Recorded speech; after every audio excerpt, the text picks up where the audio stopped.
সাধু মথি রচিত মঙ্গল সমাচার।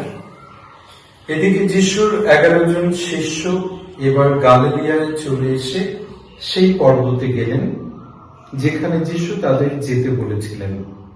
তারা সেখানে যখন যিশুকে দেখতে পেলেন তখন ভূমিষ্ঠ হয়ে তাকে প্রণাম করলেন। তবে তাদের কয়েকজনের মনে সন্দেহ দেখা দিল। যিশু তখন তাদের কাছে এসে বললেন, স্বর্গে ও পৃথিবীতে পূর্ণ অধিকার আমাকে দেওয়া হয়েছে। সুতরাং যাও, তোমরা গিয়ে সকল জাতির মানুষদের আমার শিষ্য করো, পিতা, পুত্র ও পবিত্র আত্মার নামে তাদের দীক্ষাস্নাত করো। তোমাদের যা কিছু আদেশ দিয়েছি তাদের তা পালন করতে শেখাও। আর জেনে রাখো, জগতে সেই অন্তিম কাল পর্যন্ত আমি সর্বদাই তোমাদের সঙ্গে আছি।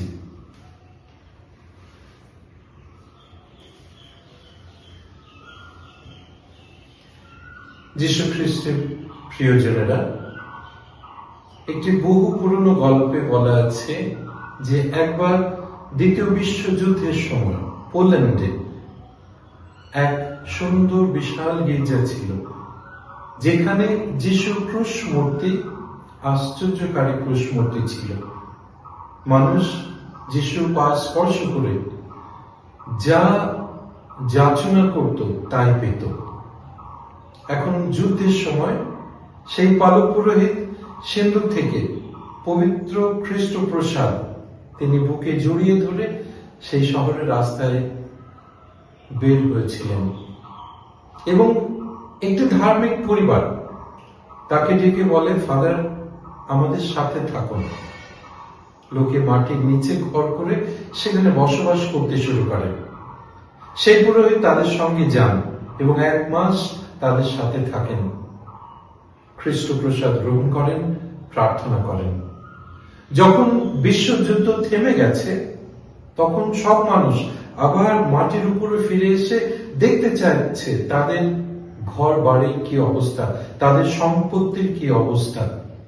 সেই পালক পুরোহিত ছুটতে ছুটতে এসেছিলেন তার গির্জা ঘর দেখতে।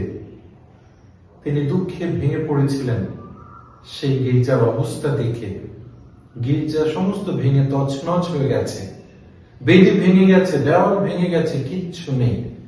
তখন তিনি ছুটে এসেছিলেন সেই পবিত্র ক্রুশ মূর্তির কাছে। তিনি দেখেন সেই ক্রুশ মূর্তি মাটিতে পড়ে আছে, তার হাত পা সব ভেঙে গেছে, কিছু নেই। সেই পুরোহিত সেখানে অনেকক্ষণ প্রার্থনা করেছিলেন এবং প্রার্থনা করার পরে যিশু তাকে যে সংবাদ দিয়েছিলেন সেই সংবাদ তিনি লিখে রেখেছিলেন সেই ভাঙা ক্রুশ মূর্তির কাছে। সেই ক্রুশ মূর্তির পায়ের কিছু অংশ, পেটের কিছু অংশ এবং মাথার কিছু অংশ তিনি দেওয়ালে রেখে দিয়েছিলেন উঁচু করে, এবং সেই দেওয়ালে ক্রুশ মূর্তির মাথার উপরে গোল করে তিনি লিখে রেখেছিলেন, আমার হাত নেই, আমার পা নেই, আছে আমার খ্রিস্ট ভক্তবৃন্দ। আমার হাত নেই, আমার পা নেই, আছে আমার খ্রিস্ট ভক্তবৃন্দ। যীশু খ্রিস্টের প্রিয়জনেরা, এই শিক্ষা খুবই গুরুত্বপূর্ণ। যিশু তার শিষ্যদের এই কথা বলেন। সত্যি সেই ক্রুশ মূর্তির হাত ভাঙা ছিল, পা ভাঙা ছিল, তার হাত নেই, পা নেই, কিন্তু তিনি আমাদের উপর নির্ভর করে থাকেন। তিনি আমাদের উপর একান্ত ভাবে নির্ভরশীল। সেই জন্য তিনি বলেন, আমার হাত নেই, আমার পা নেই, কিন্তু আছে আমার খ্রিস্ট ভক্তবৃন্দ। তারা আমার হয়ে সব কাজ করবে, তারা আমার হয়ে আমার মতো জীবন যাপন করবে। যীশু খ্রিস্টের প্রিয়জনেরা, এই কথা খুবই দৃঢ় সত্য, বাস্তব।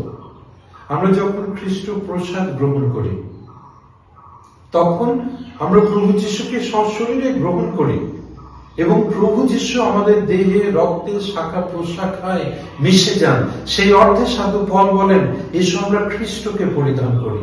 আমরা খ্রিস্টকে পরিধান করি, তার মানে আমরা প্রভুকে যখন গ্রহণ করি, আমার হাত আর আমার থাকে না, আমার পা আর আমার পা থাকে না, আমার দৃষ্টি, আমার স্পর্শ সব প্রভু যিশুর, কারণ তিনি আমার হৃদয়ে বসবাস করেন।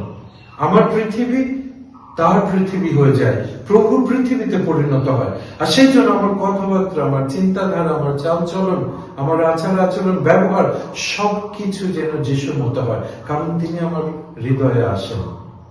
সশরীরে আমরা তাকে গ্রহণ করি। সেই অর্থে প্রভু যিশু আমাদের উপর একান্ত ভাবে নির্ভরশীল। আর সেই জন্য আজ এই স্বর্গরোহণ পর্ব দিবসে প্রভু তার শিশুরা একত্রিত করে এই আদেশ দিয়েছিলেন যে যাও, তোমরা জগতের সর্বত্র আমার বাণী প্রচার করো, পিতা পুত্র পবিত্র আত্মার নামে সকলকে দীক্ষা স্নাত করো, আমি যা তোমাদের শিখিয়েছি তা তোমরা সকলকে শেখাও, সকলকে আমার শিক্ষা দান করো। যীশু খ্রিস্টের প্রিয়জনের প্রশ্ন থেকে যায় এই, আমরা কিভাবে এই শিক্ষা দেব? আমরা কি বাইবেল খুলে রাস্তার মোড়ে বা স্টেশনে বা বাস স্ট্যান্ডে গিয়ে আমরা প্রচার করব? না, আমার জীবনের মাধ্যমে আমি কিভাবে মানুষের সঙ্গে কথাবার্তা বলি, আমি কিভাবে মানুষের সঙ্গে মেলামেশা করি, আমি কিভাবে শান্তি স্থাপন করি, আমি কিভাবে মানুষকে ক্ষমা করি, কিভাবে সেবা করি, কিভাবে উপকার করি, তার উপরেই নির্ভর করে প্রভু যিশুর মতো হওয়া, তার আদর্শ অনুকরণ করা, তার জীবন অনুকরণ করা। আর সেই জন্য প্রভু যিশু আমাদের উপর একান্ত ভাবে নির্ভরশীল।